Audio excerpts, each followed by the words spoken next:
Hello guys, मेरा नाम है केशव और आज हम करने वाले डीके गोल्ड में बेसिक अकाउंटिंग टर्म्स में रिवेन्यू और कैपिटल एक्सपेंडिचर से आगे। तो फ्रेंड्स, हमने कैपिटल और रेवेन्यू एक्सपेंडिचर को समझ लिया था। अब आगे डिफर्ड रेवेन्यू एक्सपेंडिचर। हमारा तीसरा एक्सपेंडिचर है फ्रेंड्स, वो है deferred revenue expenditure.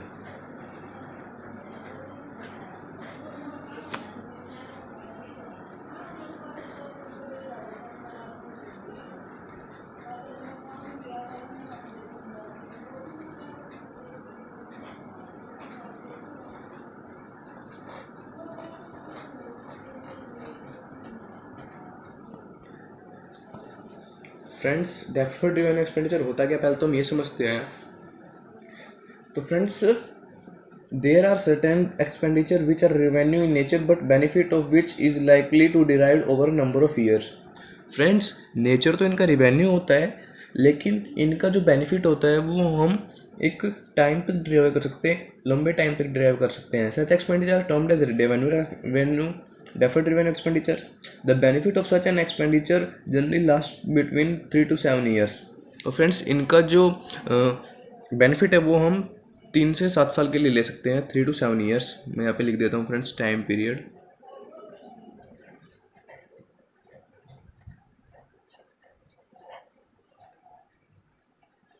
3 to 7 years।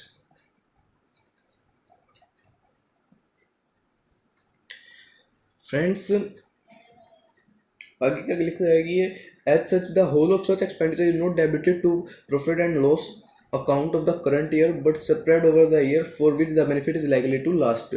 Friends, इस होल ऑफ द सच, ये सारा का सारा एक्सपेंडिचर फ्रेंड्स हम P&L अकाउंट में करंट ईयर में नहीं नोट करेंगे ये, क्योंकि इसका बेनिफिट हमें 3 से 7 साल के लिए होता है, 3 to 7 years के लिए।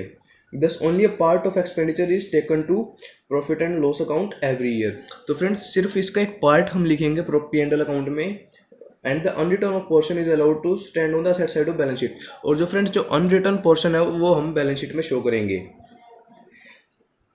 फॉर एग्जाम्पल फ्रेंड्स, अगर एक फर्म ने 2 लाख रुपीज़ दिए हैं एडवर्टाइजिंग के लिए, अपने प्रोडक्ट को मार्केट में लाने के लिए, तो फ्रेंड्स इसका अगर हम 1 साल का अगर वो देखें एक्सपेंडिचर, तो फ्रेंड्स वो हो जाता है 50,000। तो इसका हमें फ्रेंड्स बेनिफिट मिलेगा 4 सालों तक। तो P&L में हम लिखेंगे फ्रेंड्स 50,000।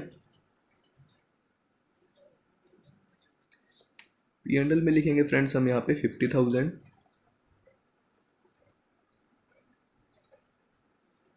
और हमारा बैलेंस शीट में जाएगा फ्रेंड्स 1,50,000। फ्रेंड्स, ऐसा हम 4 सालों तक करेंगे। चौथे साल बैलेंस शीट में 0 हो जाएगा और P&L हमारा 50,000 से डेबिट हो जाएगा। फ्रेंड्स, आगे हैं एक्सपेंसेस।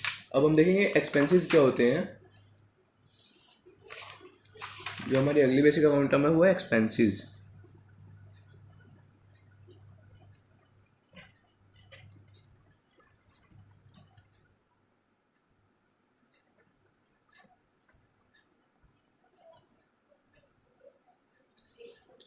अब हम देखेंगे फ्रेंड्स एक्सपेंसेस क्या होते हैं। Expenses is the cost incurred in producing and selling the goods. Friends, expense वो कॉस्ट है जो गुड्स को सेल करने में या फिर उसको प्रोड्यूस करने में लगी है, या फिर सर्विस देने में लगी है। फ्रेंड्स, जो हमारे 2 अकाउंटेंट्स है फीनी और मिलन, उन्होंने इसकी डेफिनेशन दूसरे तरीके से भी दी है। Expense is the cost of use of things.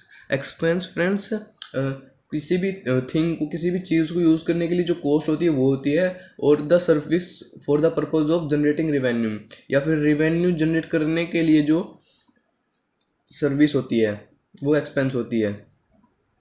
Following are included in term expense.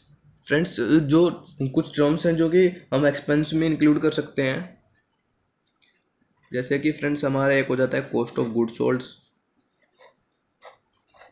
Cost of goods sold.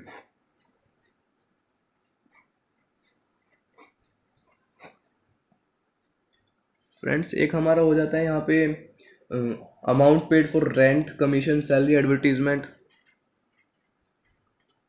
amount paid for salary, rent, etc.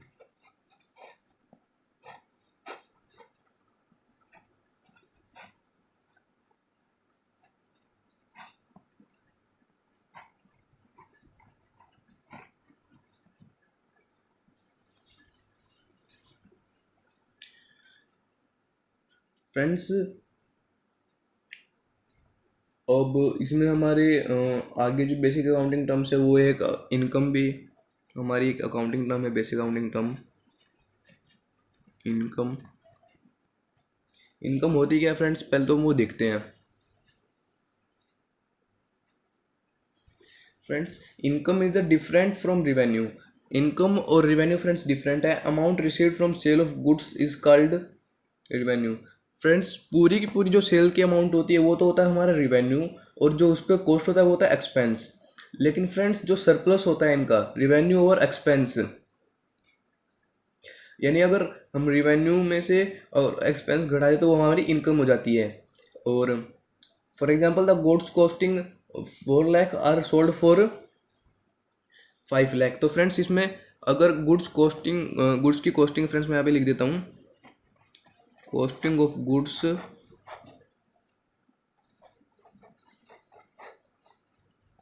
4 lakh, और हमने सोल्ड कर दिया फ्रेंड्स, वो सेल्स कर दी हमने उसकी 5 लाख में। तो फ्रेंड्स, ये तो हमारा हो जाएगा रिवेन्यू।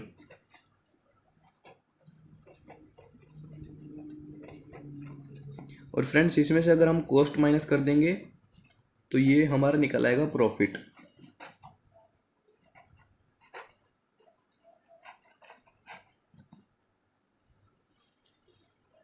तो हम इसको क्या बोल सकते हैं फ्रेंड्स, हम इसको ये बोल सकते हैं revenue is equal to sales plus profit. Revenue में फ्रेंड्स हमारी जो सेल्स की अमाउंट होती है और जो प्रॉफिट की अमाउंट होती है वो ऐड होती है। अगली हमारी फ्रेंड्स एक जो बेसिक अकाउंटिंग टर्म्स है वो है प्रॉफिट, जो कि हमने अभी अभी देखी। प्रॉफिट को हम ऐसे भी लिख सकते हैं friends, if it is the excess of total revenue over total expense. Excess of total revenue,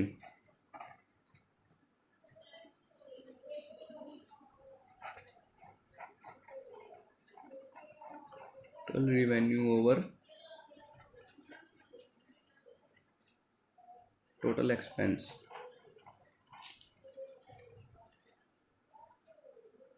जो कि हमने ऊपर भी देखा फ्रेंड्स। मैं फिर से रिपीट कर देता हूँ फ्रेंड्स, टोटल रिवेन्यू के ऊपर जितना भी एक्सपेंस हुआ है उसको अगर सब्सट्रैक्ट करते हैं तो फ्रेंड्स वो हमारा प्रॉफिट आता है। फ्रेंड्स, आप चाहे तो उसका स्क्रीनशॉट भी ले सकते हैं।